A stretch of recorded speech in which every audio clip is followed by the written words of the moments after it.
দর্শক, এই মুহূর্তে টিএনটি খেলার মাঠে আছেন আমাদের সহকর্মী ইউসুফ আলী। যুক্ত হচ্ছি তার সাথে। ফ্যামিলি কার্ড সেবার উদ্বোধন আজ, তো উপকারভোগীরা কি বলছেন আমাদের জানাবেন। প্রেরণা, আপনি জানেন যে বিএনপির যে নির্বাচনী ইশতেহার ছিল, সেখানে নির্বাচনের আগে বিএনপি ঘোষণা দিয়েছিল যে প্রতিটি পরিবারকে স্বাবলম্বী করার জন্য পরিবারের সদস্যদের হাতে একটি করে ফ্যামিলি কার্ড তুলে দেওয়া হবে। অর্থাৎ এই ফ্যামিলি কার্ডের যারা পাবেন সেটি তাদের পরিবারের সর্বোচ্চ 5 জন সদস্য হলে একটি পরিবারের ফ্যামিলি কার্ড পাবেন। 5 জনের বেশি হলে সেটি বিশেষ বিবেচনায় দুটি কার্ডও পেতে পারে। তবে সর্বোচ্চ 5 জন এবং সর্বনিম্ন 1 জন হলেও কিন্তু ফ্যামিলি কার্ড পাবেন, এমনটি ঘোষণা দিয়েছিলেন বিএনপির চেয়ারম্যান তারেক রহমান। যখন ত্রয়োদশ জাতীয় সংসদ নির্বাচনের প্রচারণা চালালেন, তখন আজ থেকে ঠিক 47 দিন আগে টিএনটি কলোনির এই মাঠে দাঁড়িয়েই তিনি ঘোষণা দিয়েছিলেন যে বিএনপি নির্বাচনে ক্ষমতায় অধিষ্ঠিত হলে জনগণ যদি ভোট দিয়ে বিএনপিকে ক্ষমতায় অধিষ্ঠিত করে, তাহলে বাংলাদেশের হতদরিদ্র পরিবারের মাঝে ফ্যামিলি কার্ড প্রদান করা হবে, যার মাধ্যমে বিশেষ ভাতা প্রদান করা হবে এবং সেটি নির্ধারণ করা হয়েছে 2500 টাকা।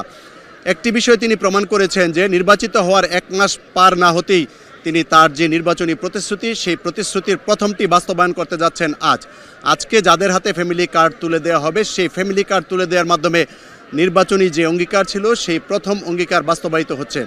এবং আপনি জানেন যে পবিত্র ঈদ উল ফিতরের আগে আরও বেশ কয়েকটি অঙ্গীকার বাস্তবায়ন করবেন। তার মধ্যে অন্যতম হচ্ছে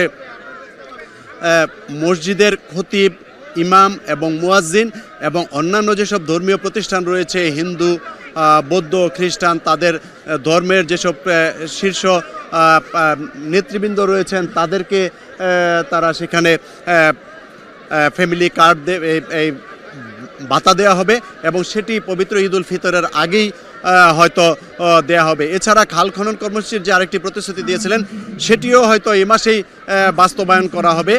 আমরা যতদূর জানতে পেরেছি সেটি দিনাজপুরে হয়তো করার কথা রয়েছে।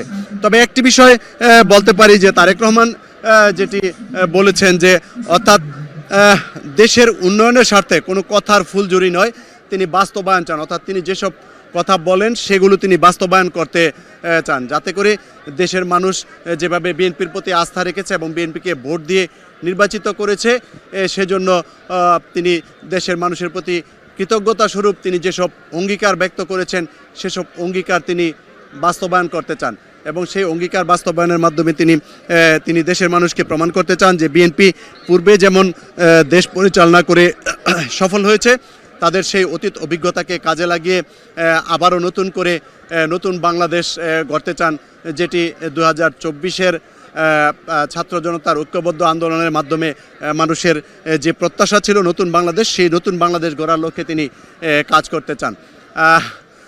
প্রেরণা, আপনাকে আরেকটি বিষয় জানিয়ে রাখি যে আজকে এই যে ফ্যামিলি কার্ড, সেই ফ্যামিলি কার্ড বিতরণের মধ্য দিয়ে আজকে এখান থেকে যাত্রা শুরু হবে এবং আজকের এই অনুষ্ঠানের মধ্য দিয়ে সারা বাংলাদেশে 37,000-এর উপরে মানুষ পাইলট প্রকল্পের মাধ্যমে ফ্যামিলি কার্ড পাবে এবং পরবর্তীতে আগামী জুন জুলাইয়ে যে বাজেট হবে, সেই বাজেটের পর মূল যে অনুষ্ঠান সেটি শুরু হবে। অর্থাৎ সারা বাংলাদেশে তৃণমূল পর্যায় থেকে শুরু করে বিভিন্ন পর্যায়ের মহিলাদের যে অর্থাৎ পরিবারের যে নারী প্রধান, তাদের নামে সেই কার্ড প্রদান করা হবে বলে সরকারের পক্ষ থেকে আমাদের জানানো হয়েছে।